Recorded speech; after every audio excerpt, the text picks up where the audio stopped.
Alright, everyone. I'm here in Commerce City, Colorado. I picked up at the Berry where they held me for 3 hours and the guy just kept disappearing. I make it down here. I make it in by the 5 a.m. appointment time, which means I made up 3 hours on the road within a day and a half of driving shift. And they have lumpers. Well, the guy didn't feel like unloading me even though I made it. So I sat in their parking lot for 6 hours calling the brokers, calling everybody. XPO is the one we're running the load for. And they just left me sitting in the truck. Nobody gave any answers. Nobody would talk to my broker.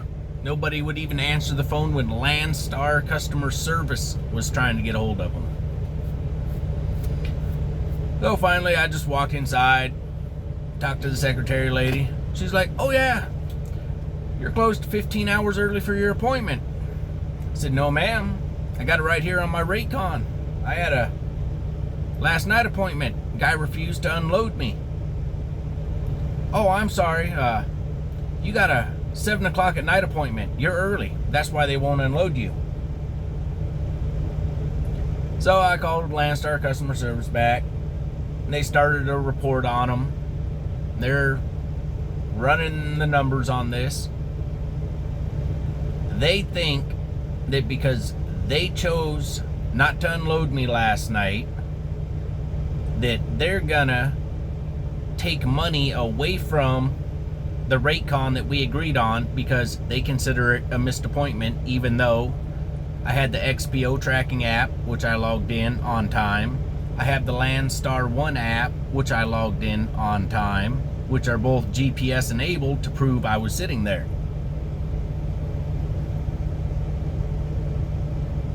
So now we're going back and forth, and now they require comm checks to pay the lumpers, which was never discussed, never even brought up. So finally I got the codes and all of that. By the way, don't ever come to this Flying J. I had to move those trash cans out there just so people wouldn't hit my truck. So we got the comm check thing squared away.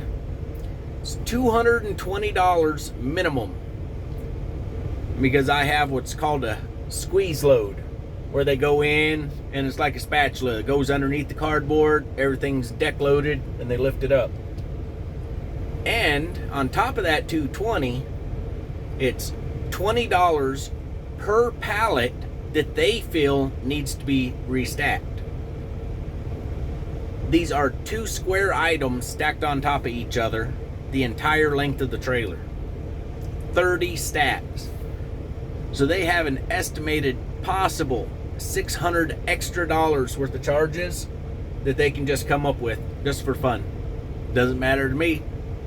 I made the broker pay for it since he screwed me.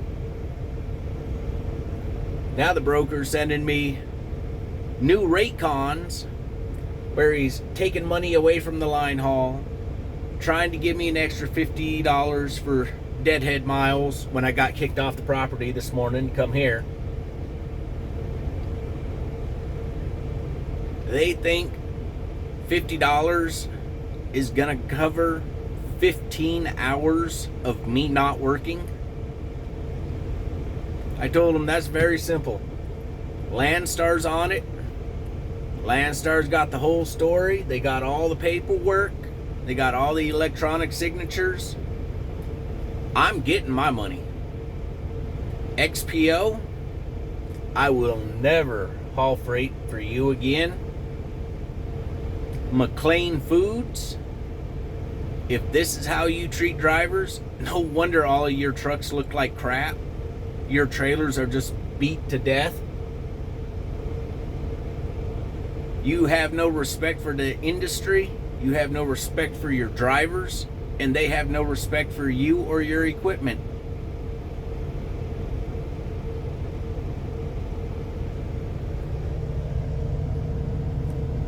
It's just unbelievable. I can't believe stuff like this even goes on in the business today. And the so-called broker that's in charge of everything, he lives in Kentucky somewhere where I came from.